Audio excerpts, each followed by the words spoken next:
প্রধানমন্ত্রীর চেয়ার এটা আপনার না, এটা বাংলাদেশের জনগণের।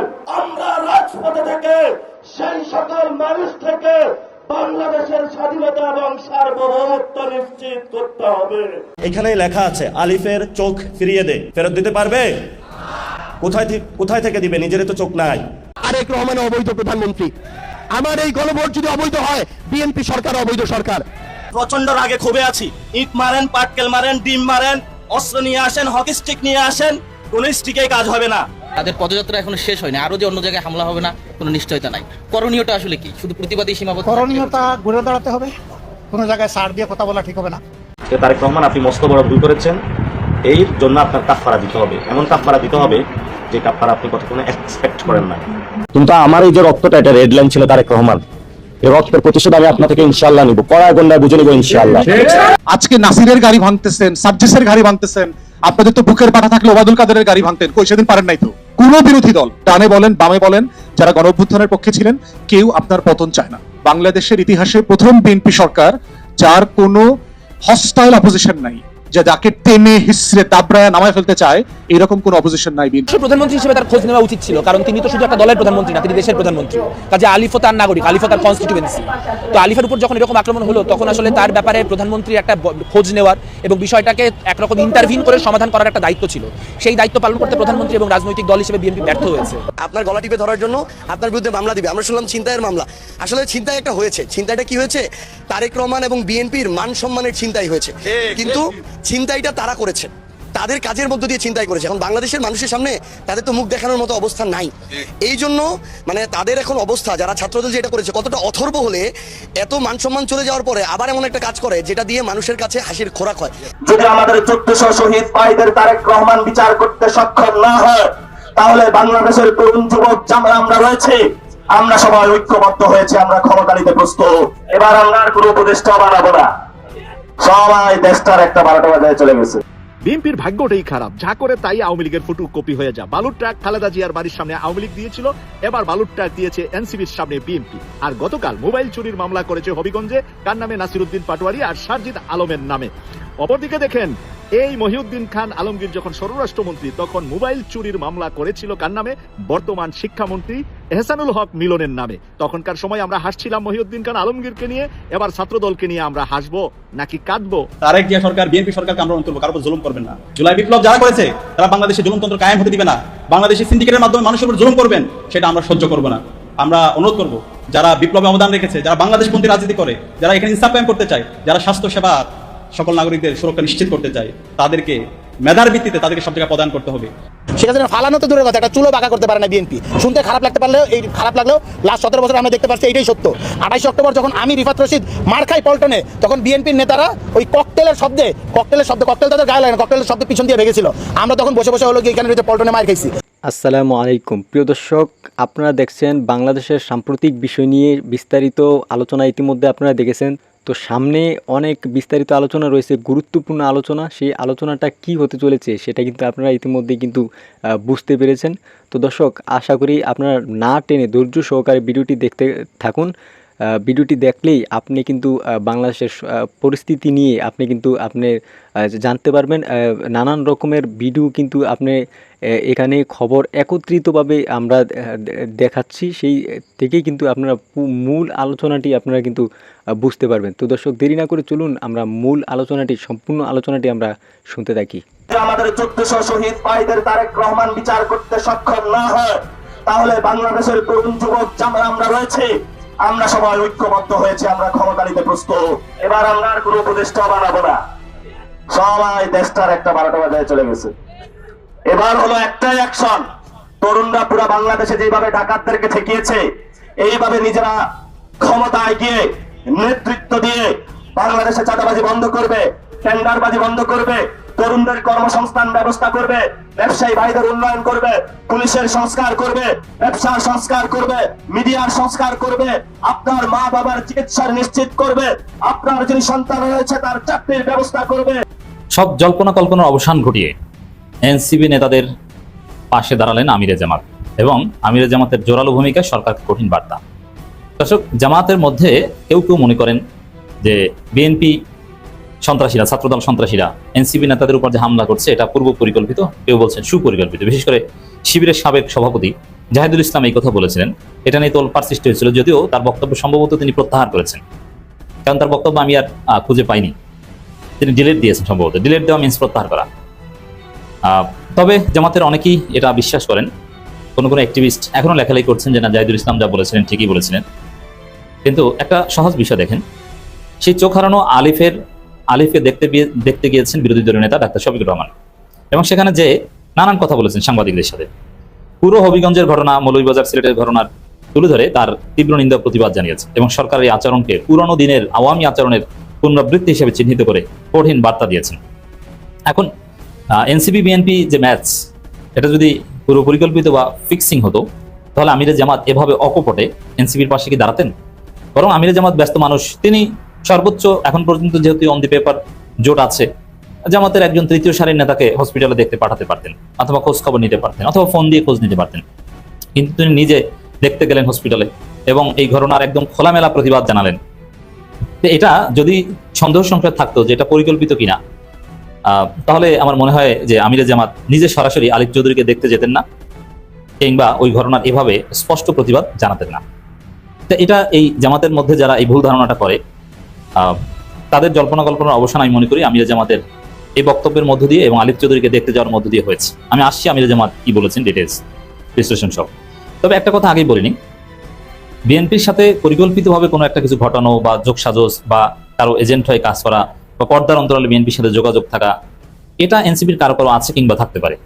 এটা আওয়ামী লীগ আমলে জামাতেরও কারো কারো আওয়ামী লীগের সাথে যোগাযোগ ছিল, কেউ উমরা করতে গেছে এবং গোপনে 2-4টা মিটিং হয়েছে, এরকম ঘটনা ঘটে। It's part of politics. অতএব এনসিপির কাউকে কাউকে আপনি সন্দেহের চোখে দেখতে পারেন, কিন্তু ওভারঅল ঘটনা পরিকল্পিত বলার সুযোগ নেই। কেউ কেউ হয়তো বা পরিকল্পিত কিছু ঘটানোর চেষ্টা বা এরকম ব্যক্তিগত অর্জন বা এরকম কোনো সংস্থার হয়ে কাজ করা, এরকম কেউ কেউ থাকতে পারেন, কিন্তু কালেকটিভলি অ্যাজ এ হোল এই ঘটনা সেরকম না। যদি এটা জোরালোভাবে জামাতের কাছে তথ্য থাকতো, তাহলে আমিরে জামাত এইভাবে দেখতে যেতেন না। সন্ত্রাসীদের হামলায় চোখের দৃষ্টিশক্তি হারানো কিশোর আলিফ চৌধুরীকে দেখতে হাসপাতালে মাননীয় বিরোধী দলীয় নেতা। তার তো অনেক কাজ, ইটস ভেরি সেন্সিটিভ। এটা নিয়ে জামাতের প্রতিবাদ করবে, এবং এটা নিয়ে বিএনপিকে ভোগাতে চায় জামাত, পুরো জাতিকে জানাতে চায় যে বিএনপি সন্ত্রাসীর আবার সে চোখ হারানোর, চোখ তুলে নেওয়া, চোখ উপড়ে ফেলা, চোখ গলিয়ে দেওয়ার সন্ত্রাস শুরু করেছে। এটা কোনো ফিক্সিং ম্যাচ নয়। 2024 পরবর্তী বাংলাদেশ, তবে আমি বারবার বলি যে এরকম একটা স্কুল অফ থট আছে, কিন্তু কনক্লুশনে যাওয়ার কোনো সুযোগ অ্যাটলিস্ট নয়, এবং আমিরে জামাতের কাছে এরকম কিছু মনে হয়নি বলেই তিনি গিয়েছেন। 2024 পরবর্তী বাংলাদেশে আমরা আর কোনো সন্ত্রাসী কর্মকাণ্ড কিংবা ফেসিবাদের ছায়া দেখতে চাই না। তাহলে হবিগঞ্জে মৌলভীবাজারে বিএনপি সন্ত্রাসীরা যেটা করেছে, এটা সন্ত্রাসী কাজ, ফেসিবাদী কাজ, এটা কোনো সুপরিকল্পিত কোনো কাজ নয়। হবিগঞ্জে জাতীয় নাগরিক পার্টির জুলাই পদযাত্রা কর্মসূচি শেষে ছাত্রদল সন্ত্রাসীদের হামলায় গুরুতর আহত হয়ে এক চোখের দৃষ্টিশক্তি হারানো কিশোর আলিফ চৌধুরীকে দেখতে জাতীয় চক্ষু বিজ্ঞান ইনস্টিটিউট হাসপাতালে যান জাতীয় সংসদের মাননীয় বিরোধী দলের নেতা ও বাংলাদেশ জামাত ইসলামী সম্মানিত আমির ডাক্তার শফিকুর রহমান এমপি। এ সময় তিনি আলিফের শারীরিক অবস্থার খোঁজ খবর নেন এবং চিকিৎসকদের সঙ্গে কথা বলে তার চিকিৎসার অগ্রগতি সম্পর্কে অবহিত করেন। তিনি আলিফ ও তার পরিবারের সদস্যদের প্রতি গভীর সমবেদনা ও সহমর্মিতা প্রকাশ করেন এবং তার দ্রুত সুস্থতা কামনা করে মহান আল্লাহর কাছে দোয়া করেন। আলিফের পাশে দাঁড়িয়ে আমিরে জামাত দোয়া করেছে। এই দোয়ার মধ্যে একটা চমৎকার দৃশ্য আমরা দেখতে পেলাম। হসপিটালের আগে স্টাফ, সম্ভবত নার্স, একদম চুল খোলা, চুল মেলা, তিনি ওই রুমের মধ্যে ছিলেন। আমিরে জামাত হয়তো ব্রিফ করছিলেন যে সেলের এই সমস্যা সেই সমস্যা। তারপরে আমিরে জামাত যখন মোনাজাত ধরলেন, ওই নার্স মাথায় কাপড় দিয়ে তিনিও মোনাজাতে শরীক হলেন। এটা হচ্ছে আমিরে জামাতের একটা প্রভাব, ইসলামপন্থীর একটা প্রভাব, যে ইসলামপন্থীদের দেখলে বা তারা কাছে আসলে, তাদের সংস্পর্শে যারা হিজাব করে না, তারাও মাথায় কাপড় দিয়ে মোনাজাতে শরীক হয়। প্রিয় দর্শক, বাকি ভিডিও দেখার আগে বলে নিচ্ছি, আপনার যদি কোনো মন্তব্য থাকে তাহলে অবশ্যই এটা কমেন্ট করে জানিয়ে দিন। দর্শক, ইটস অ্যান অ্যাচিভমেন্ট। আলিফ চৌধুরী ছাত্রশক্তির নবীগঞ্জ উপজেলা শাখার সাংগঠনিক এবং হোমল্যান্ড স্কুল অ্যান্ড কলেজে উচ্চ মাধ্যমিক দ্বিতীয় বর্ষের সংগঠক এবং শিক্ষার্থী। গত মঙ্গলবার হামলায় গুরুতর আহত হওয়ার পর বুধবার তাকে উন্নত চিকিৎসার জন্য ঢাকায় আনা হয়। বৃহস্পতিবার সকালে তার বাম চোখে অস্ত্রোপচার করা হলেও গুরুতর আঘাতের কারণে চিকিৎসকরা শেষ পর্যন্ত তার বাম চোখের দৃষ্টিশক্তি রক্ষা করতে সক্ষম হননি। বর্তমানে তিনি জাতীয় চক্ষু বিজ্ঞান ইনস্টিটিউট হাসপাতালে চিকিৎসাধীন রয়েছে। এক 2.5 জুলাই যোদ্ধা, চোখ হারিয়ে বিএনপি রাষ্ট্র পরিচালনা করবে? এত সহজ নয়। হাসপাতাল পরিদর্শন শেষে সাংবাদিকদের সঙ্গে কথা বলতে গিয়ে জাতীয় সংসদের মাননীয় বিরোধী দলের নেতা ডাক্তার শফিকুর রহমান এমপি বলেন, হবিগঞ্জ এনসিপি জুলাই পদযাত্রাকে কেন্দ্র করে সংঘটিত হামলার কারণে তিনি পুনরায় তীব্র নিন্দা ও প্রতিবাদ উদ্বেগ প্রকাশ করেছেন। তিনি বলেন, যারা এই নৃশংস হামলার সঙ্গে জড়িত তাদের অবিলম্বে আইনের আওতায় এনে দৃষ্টান্তমূলক শাস্তি নিশ্চিত করতে হবে। তাহলে সুপরিকল্পিত ঘটনা হলে কি এইসব কথা বলতেন? না। তিনি বলেন, 2024 পরবর্তী বাংলাদেশে আমরা আর কোনো সন্ত্রাসী কর্মকাণ্ড কিংবা ফেসিবাদের ছায়া দেখতে চাই না। জনগণের রক্ত আত্মত্যাগের মধ্য দিয়ে যে ফেসিবাদ বিদায় হয়েছে, সেই ফেসিবাদের পুনরাবৃত্তি এদেশের মানুষ কখনো মেনে নেবে না, বরদাস্ত করবে না। বরং এই ঘটনার বিরুদ্ধে আমিরে জামাত কঠিন বার্তা দিলেন যে আমরা একসাথে প্রয়োজনে লড়াই করবো। আর বাস্তবে এটাই যে এনসিপি জামাতকে একসাথে লড়াই করতে হবে, নইলে জোট এক পর্যায়ে থাকবে না। সাময়িক বিরতি বা মান অভিমান, ইটস পার্ট অফ, এটা সংসারও হয়, স্বামী স্ত্রীর মধ্যেও হয়। অতএব এনসিপি জামাতের মধ্যে নানান বিষয়ে একতলাপ হবে, কিন্তু এক না থাকলে যদি এনসিপি বিএনপির কথায় জামাত জোট থেকে একটু আলাদা হওয়ার চেষ্টা করে বা জামাত যদি তাদেরকে দূরে সরিয়ে দেয়, বিএনপি চোখ বুঝে 3 মেয়াদে ক্ষমতায় থাকবে, এটা কেউ ঠেকাতে পারবে না। যদি এক থাকলেও 3 মেয়াদে ক্ষমতায় থাকার সম্ভাবনা আছে যদি জামাত নিজেদেরকে সংস্কার করতে না পারে। তিনি অভিযোগ করেন, হামলা শিকার ব্যক্তিরা বিচার চাইতে গিয়ে মামলা দায়ের করতে গিয়ে নানান প্রতিবন্ধকের সম্মুখীন হয়েছেন। বহু চেষ্টা তদবিরের পর মামলা গ্রহণ করা হয়েছে বলে উল্লেখ করে তিনি বলেন, সরকারের দায়িত্ব আইনের শাসন নিশ্চিত করা, কিন্তু যদি ভুক্তভোগীদের ন্যায় বিচার পেতেই সংগ্রাম করতে হয় তাহলে জনগণের মধ্যে আইনের প্রতি আস্থা কিভাবে তৈরি হবে। এখানে একটা শব্দ, বহু চেষ্টা তদবিরের পর, তদবির মানে কি, এই শব্দটা আমি মনে করি যে ঠিক হয়নি বলে ফেলেছেন বলে। এখানে তদবির না, বহু চেষ্টার পর, সংগ্রামের পর। তদবির জিনিসটা ভিন্ন অর্থ বহন করে। সরকারের ভূমিকা সমালোচনা করেন আমিরে জামাত। সাম্প্রতিক সরকার একজন মন্ত্রী দুর্নীতি ও প্রশাসনিক পরিস্থিতি নিয়ে দেওয়া মন্তব্যের প্রসঙ্গ উল্লেখ করে মির্জা ফখরুলের যে সরল স্বীকারোক্তি, এটা আমিরে জামাত ক্যাপিটালাইজ করছেন। আইন শৃঙ্খলা পরিস্থিতিতে ওই যে 144 দ্বারা জারি করা হয়েছে এবং বিভিন্ন জায়গায় বাধা দেওয়া হয়েছে, এরও সমালোচনা করেন। এক কথা যদি বলি, সামগ্রিকভাবে হবিগঞ্জের ঘটনা, সিলেটের ঘটনায় আমিরে জামাত কোনো সন্দেহ সংশয় দেখছেন না, কোনো কনস্পাইরেসি দেখছেন না। এটা সুনির্দিষ্টভাবে বিএনপি ছাত্র দলের সন্ত্রাস, এইভাবেই জামাতকে রিড করতে হবে। আমি ভিডিওটা শুরু করবার আগে আপনাদেরকে একটু অতীতে নিয়ে যাই। মানে সিনেমাতে ফ্ল্যাশব্যাক দেখায়, একটা ঘটনা ঘটবার পর আগে কি হয়েছিল সেটা দেখায়, মানে অতীতে নিয়ে যায়, এটাকে বলে ফ্ল্যাশব্যাক। আমি আপনাদেরকে একটু ফ্ল্যাশব্যাকে নিয়ে যাই। আজ থেকে 15 বছর আগের ঘটনা। আপনাদের খেয়াল আছে কিনা জানি না, আওয়ামী লীগ তখন সরকারে, বিএনপি তখন প্রধান বিরোধী দল। সেই বিএনপির তখনকার মহাসচিব জনাব ফখরুল ইসলাম আলমগীর সাহেবকে আওয়ামী লীগ একটা মিউনিসিপ্যালিটির ময়লার গাড়ি ভাঙচুরের মামলা দিয়েছিল। মনে আছে আপনাদের? মানে আওয়ামী লীগ কতটুকু উন্মাদ হয়ে গেছিল যে মিউনিসিপ্যালিটির ময়লার গাড়ি ভাঙচুর করতে ফখরুল ইসলাম আলমগীর মামলা হয়েছিল, অ্যারেস্ট হয়েছিল। শুধু তাই না, এই যে বর্তমান আমাদের শিক্ষামন্ত্রী জনাব এহসানুল হক মিলন সাহেব, তার বিরুদ্ধে মামলা ছিল ভ্যানিটি ব্যাগ চুরি। একটা ভ্যানিটি ব্যাগ চুরি হয়েছে, এটা উনি করছে। এবং সেই ভ্যানিটি ব্যাগ একটা আইফোন ছিল বা যে কোনো মোবাইল ছিল, তার মানে মোবাইল চুরির দায় তাকে তখন মামলা দেওয়া হয়েছে, অ্যারেস্ট হয়েছে তখন। ঠিক আওয়ামী লীগ যা করছে পুনরাবৃত্তি করতেছে আমাদের বিএনপি। কেমন? যেমনটি ধরেন বালুর ট্রাক দিয়ে খালেদা বেগমের বাড়ি আটকে রাখছিল আওয়ামী লীগ, সেটাও মনে আছে আপনাদের। তারা এখন খালি ট্রাক দিয়ে নাসিরউদ্দিন পাটোয়ারিদের হবিগঞ্জে আটকে দিয়েছিল। যদিও বালুর ট্রাক তারা 3-4 দিনে 5 দিনও সরাইতে পারে নাই, কিন্তু নাসিরউদ্দিন পাটোয়ারি সেই ট্রাক 3-4 ঘন্টায় সরাই দিয়েছে। দেখেন, আমরা এখন যে সিচুয়েশনটা দেখতেছি, এটা টোটাল মনে হয় কি আওয়ামী লীগের ফটোকপি। আওয়ামী লীগ যা যা করছে বিএনপি তাই করতে চাচ্ছে। কেন বললাম? সাজিদ আলম নাসিরউদ্দিন পাটোয়ারির বিরুদ্ধে মামলা হয়েছে। মামলার এজাহারে লেখা হয়েছে হত্যা চেষ্টা, ভাঙচুর এবং মোবাইল চুরি এবং 50,000 টাকা চুরির দায়। তাদের দুজনের সাথে আরও 30 জনের নাম আছে। মামলা দিয়ে দিচ্ছে, হয়তো এজাহার হয়ে যাবে এবং ফৌজদারি মামলা তাদেরকে হয়তো অ্যারেস্ট করতে পারে। কিন্তু পাশাপাশি দেখেন, এই যে ঘটনাটা হবিগঞ্জে যার এগেনস্টে বিএনপি মামলাটা দিল বা ছাত্রদল মামলাটা দিল, আমরা কি দেখছি? ছাত্রদলই তো পিটাইছে, তাই না? কারণ এনসিপির কারোর কাছে কোনো রকম অস্ত্র শস্ত্র তো ছিল না। আমরা তো স্পষ্ট ভিডিওতে দেখছি, আপনারাও দেখছেন। উল্টা তাদের বিরুদ্ধে মামলা দিছে এবং সেটা হলো মোবাইল চুরি। ওই যে এহসানুল হক মিলনের মোবাইল চুরি। মানে ওই তো বললাম না, আওয়ামী লীগ যা যা করছে সেই পন্থাটাই বিএনপি এখন নিচ্ছে। ওদের নিজস্ব কোনো ইনোভেশন নাই, মানে আবিষ্কার নাই। পিটাইলো বিএনপি ছাত্রদল, যদিও তারা অস্বীকার করে। তাদের বিরুদ্ধে যখন মামলা দিতে গেলো তখন সরকার মামলা দিল না বা পুলিশ তাদেরকে যাইতেই দিল না। বাবু বললাম, একটা ছোট্ট পুলিশ ফাঁড়িতে মামলাটা দায়ের করা হয়েছে, সেটা মামলা হিসেবে না, অভিযোগপত্র হিসাবে। ওটা এখন পর্যন্ত কি আল্লাহ জানে, যা শুনছি এখন পর্যন্ত কোনো মানে এজাহারও হয় নাই বা এটা মামলা হিসেবে গৃহীতও হয় নাই। অথচ ছাত্র দলের কোনো মোবাইল চুরি এবং ভাঙচুর করার চেষ্টার মামলা কিন্তু অলরেডি নিয়ে নেওয়া হয়েছে। এইভাবে দেশ চলতে পারে? বলেন আপনারাই বলেন, এইভাবে দেশ চলতে পারে? এইভাবে কি মানুষ ব্যাপারটাকে সহজভাবে নেবে? মানুষ তো বোকা না। যখন ওই বিএনপির মহাসচিবের বিরুদ্ধে ময়লার ট্রাক এর বিরুদ্ধে মামলা দিয়েছিল বা মিলনের সম্পর্কে মামলা দিয়েছিল, তখন কিন্তু মানুষ হাসছে। তো যে দলই করুক, আওয়ামী লীগ করলে এটা বিশ্বাসযোগ্য হয় নাই। সেম জিনিসটা এখন হচ্ছে, কেউ বিশ্বাস করতেছে না, কারণ মানুষ তো ঘটনা দেখছে, তরতাজা ঘটনা। ছাত্রদলের ছেলেরা কি বেধড়ক ভাবে পিটাইলো নাসিরউদ্দিন পাটোয়ারি, সার্জিস আলম, সেই গাড়ির ড্রাইভার, এবং সবচেয়ে দুঃখজনক ঘটনা হইল আলিফ নামে একটা 18 বছরের ছেলের চোখটা নিয়ে নিছে। ভাই আপনারা আলিফ সম্পর্কে জানেন কিনা জানি না, ওর ফাদার অসুস্থ, মা প্রতিবন্ধী, ছোট দুইটা বোন আছে, ও টিউশনি করে আর ফ্রিল্যান্সিং করে যে পয়সা কামায় সংসারটা চালাইতো। কি হবে এখন এই সংসারের? দিবে বিএনপি দিবে? আর চক্ষু দেওয়ার দূরে তারা সংসারের দায়িত্ব নিবে না, কিছুই নিবে না। এটা নিয়ে কোনো আলোচনা সমালোচনা কিচ্ছু করছে না তারা। আলিফ ছটফট করছে, এক চোখ শেষ না, তার বাম চোখ শেষ, ডান চোখে আবছা আবছা দেখছে।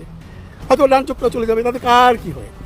তাতে কার কি হয়? সরকারের টনক নড়ছে। আমরা কিন্তু একটা জিনিস খেয়াল করেন, আমরা কিন্তু আওয়ামী লীগের সময়ও দেখছি যখন এই সমস্ত অত্যাচার হয়েছে তখন তৎকালীন স্বরাষ্ট্রমন্ত্রী সেই কামাল বয়ান দিত, বলতো এইটা হয়েছে, ওইটা হয়েছে, বা এটা ভুল হয়েছে, বা এটা অন্যায় হয়েছে, কথা বলতো।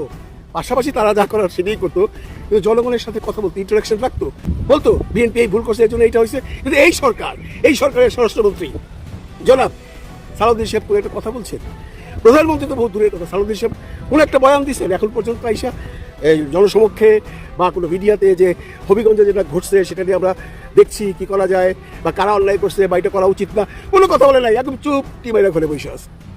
কেন রে ভাই?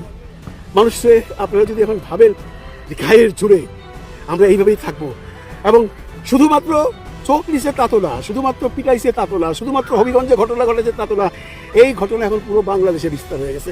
এটাকে বিএনপির জন্য ভালো হচ্ছে? আপনি দেখেন খবর নিয়ে নেত্রকোনা, পঞ্চগড়, বা তারপরে ওই দক্ষিণের বেশ কয়েকটা শহরে যখন এনসিপিরা বিক্ষোভ মিছিল করতে গেছে, কারণ তারা একটা অ্যানাউন্সমেন্ট দিয়েছিল যে হবিগঞ্জের জন্য, হবিগঞ্জে আমাদের উপর যে অত্যাচার করা হয়েছে এর বিরুদ্ধে আমরা সারা দেশ বিক্ষোভ মিছিল করবো। যতগুলো বিক্ষোভ মিছিল হচ্ছে সব জায়গায় আক্রমণ হচ্ছে, সব জায়গায় আক্রমণ হচ্ছে, কিছু কিছু জায়গায় এনসিপিও পাল্টা আক্রমণ করছে। এই তো খেলা শুরু হয়ে গেল, খেলা জমে গেছে। কিন্তু এখন দুই পক্ষর সাথে মুখোমুখি হচ্ছে। বিএনপি যদি মনে করে যে আমরা এদেরকে একদম দাবায় রাখতে পারবো, তাহলে ভুল করতেছে। তারা পারবে না। তারা কি পারে না পারে আমরা 17 বছরে দেখছি তো রে ভাই। নাসিরউদ্দিন পাটোয়ারির দুইটা কথা সহ্য করতে পারেন না, তখন কত কথা বলছে আওয়ামী লীগের নেতা নেত্রীরা, সংসদে দাঁড়ায় বলতে বলছে, কিচ্ছু করতে পারেন নাই, টু শব্দটি করতে পারেন নাই। এখন আপনাদের শক্তি বাড়ছে, কারণ সরকার আপনাদের সাথে পৃষ্ঠপোষকতা করছে, বা সরকার পৃষ্ঠপোষকতা দিচ্ছে। কিন্তু সেটা কয়দিন? কালকে একটা ভিডিওতে বলছে ক্ষমতা চিরস্থায়ী নয় ভাই, ক্ষমতা চিরস্থায়ী নয়। এই যে আলিফের ঘটনা যেটা ঘটলো, এটা নিয়ে সারা দেশে আপনারা সাধারণ মানুষের সাথে কথা বলেন, সাধারণ মানুষের কাছে যান, গিয়ে জিজ্ঞেস করেন তো তার অনুভূতিটা কি। প্রতিটা মানুষের একটি কথা, কেন ওরা কি করতে গেছিল? বিএনপি কেন এনসিপিকে পিটালো, বা ছাত্রদল কেন এনসিপিকে পিটালো? এনসিপি তো কোনো গভর্নমেন্টের এগেইনস্টে কোনো জনসভা করতে যায় নাই, তারা জুলাই পদযাত্রা করতে গেছে। সেইখানে আপনাদের যুক্তি হলো নাসিরউদ্দিন পাটোয়ারি কটূক্তি করে প্রধানমন্ত্রী সম্পর্কে, এই জন্য তাকে পিটানো হয়েছে। ভালো কথা, নাসিরউদ্দিনের পাটোয়ারির সাথে সাথে আলিফের চোখ নিয়েছেন, ড্রাইভারটাকে বেধড়ক পিটাইছেন। ওকে, তাহলে গত পরশুদিন গোলাপগঞ্জে যখন গেল এই সার্জিস আলম, জাহারা মিতুরা মিলা, তখন আপনারা তাকে গোলাপগঞ্জে আটকেছেন, গোলাপগঞ্জে তাদের গাড়ি ভাঙচুর করছেন, তাদেরকে গায়ে হাত দিতে পারেন না, কারণ তারা গাড়ি থেকে নামে। কি ভয়াবহ দৃশ্য বন্ধুরা যারা দেখছেন তারা দেখবেন যে গাড়ির ভিতরে ওরা বসে আছে, আর বাড়িতে গাড়ি দরজার করে থাপাচ্ছে, জানলা থাপাচ্ছে, তাদের পিছনে গ্লাসটা তো ভেঙে দিল, সম্ভব পুলিশ ছিল, গায়ে হাত দিতে পারে নাই। তাহলে ওইখানে তো নাসিরউদ্দিন পাটোয়ারি ছিল না, ওই তো ছিল সার্জিস আলম আর জাহারা মিতু, তো ওইখানে কেন আক্রমণ করলেন? আসলে এইগুলো নাসিরউদ্দিন পাটোয়ারির কথা যেগুলো বলতেছে এগুলো বাহানা যে তার প্রমাণ আমরা পেয়ে গেছি।